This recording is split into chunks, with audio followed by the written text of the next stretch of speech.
प्राचीन भारत के बंदरगाह के बारे में पढ़ रहे हैं, ठीक है ना। तो लगभग ये मौर्य काल के समय का बंदरगाह है, ठीक है। तो अब सबसे पहले हम देखते हैं पश्चिमी तट पर स्थित बंदरगाह। तो 4 बंदरगाह है, उसका नाम पहले एक बार लिख देते हैं सीधा सीधा।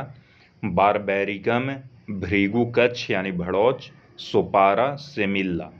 बारबैरिकम, भृगु कच्छ या भड़ौच, सोपारा, सेमिल्ला। ये बताइए, बारबैरिकम पश्चिमी तट का बंदरगाह था, हाँ। भृगु कच्छ भड़ौच ये पश्चिमी तट का था, हाँ। सोपारा किस तट का बंदरगाह था? पश्चिमी तट। सेमिल्ला किस तट का बंदरगाह था? पश्चिमी तट का। और पूर्वी तट का एक प्रमुख बंदरगाह कौन सा था भाई? तो ताम्रलिप्ति, ठीक है ना।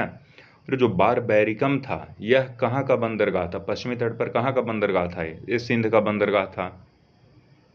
अच्छा, यूनानियों ने किस बंदरगाह को वेरीगाजा कहा?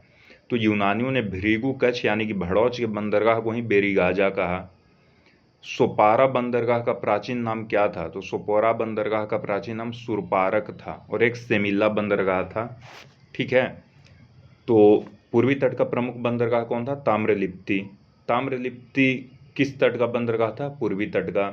अच्छा, सोपात्मा किस तट पर स्थित बंदरगाह था? तो सोपात्मा भी पूर्वी तट पर स्थित बंदरगाह था। ताम्रलिप्ति का आधुनिक नाम क्या है? तामलुप। और जो सोपात्मा जो कि पूर्वी तट का एक और बंदरगाह था, इसका एक अन्य नाम क्या है? तो सोपट्टिनम, ठीक है ना।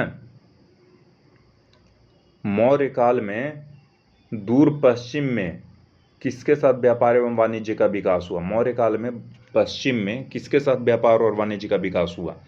तो मौर्य काल में सुदूर पश्चिम में बेबीलोन के साथ व्यापार एवं वाणिज्य का विकास हुआ, ठीक है ना।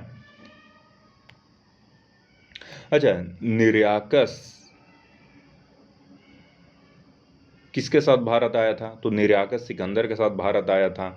तो निर्याकस और एरियन ये दोनों ने भारतीय व्यापारी के जूते के बारे में क्या बोला? तो निर्याकस और एरियन ने बताया कि भारतीय व्यापारी श्वेत चमड़े के जूते पहनते थे। अच्छा, निर्याकस के अनुसार भारतीय व्यापारी श्वेत चमड़े के जूते पहनते थे और मुक्ता यानी कि मोती बेचने कहाँ आते थे? तो मोती बेचने यूनान के बाजारों में जाते थे। अच्छा, आयातित वस्तुओं पर महसूल घरों में मुहर लगती थी। आयातित वस्तुओं पर मुहर कहाँ लगती थी? तो आयातित वस्तुओं पर महसूल घरों में मुहर लगती थी। अच्छा, ये बताइए, कौटिल्य ने विदेशी सार्थवाहों का उल्लेख किया है कि नहीं? हाँ, कौटिल्य ने विदेशी सार्थवाहों का उल्लेख किया है, ठीक है। अच्छा, भारत के साथ व्यापार पर अधिकार रखने के उद्देश्य से किसने बेरेनिस नगर बसाया था? भारत के साथ व्यापार पर एक अधिकार रखने के उद्देश्य से किसने बेरेनिस नगर बसाया था? तो भारत के साथ व्यापार पर अधिकार रखने के उद्देश्य से टालमी फिलाडेल्फस ने बेरेनिस नगर बसाया था। कहाँ बसाया था? तो लाल सागर के पश्चिम तट पर, ठीक है ना। बेरेनिस नगर को किसने बसाया था? तो टालमी फिलाडेल्फस। किस लिए? ताकि भारत के साथ व्यापार पर एक अधिकार रख सके। अच्छा, देशज वस्तुओं पर कितना बिक्री कर लिया जाता था? तो देशज वस्तुओं पर 4% बिक्री कर लिया जाता था। आयातित वस्तुओं पर कितना बिक्री कर लिया जाता था? तो आयातित वस्तुओं पर 10% बिक्री कर लिया जाता था। अच्छा, मेगास्थनीज बताता है कि बिक्री कर न देने वालों को कौन सा दंड दिया जाता था? तो मेगास्थनीज बताता है कि बिक्री कर न देने वालों को मृत्यु दंड दिया जाता था। अच्छा, निर्धारित मुनाफा से अधिक मुनाफा लेना भी दंडनीय था क्या? हाँ, निर्धारित मुनाफा से अधिक मुनाफा लेना दंडनीय अपराध था। ये सब हम मौर्य काल में पढ़ रहे हैं, है ना। यानी कुल मिलाकर अर्थव्यवस्था पर किसका नियंत्रण था? राज्य का। अच्छा, कौटिल्य ने ब्याज दर वार्षिक कितना निश्चित किया था? तो कौटिल्य ने ब्याज दर 15% वार्षिक निश्चित किया था।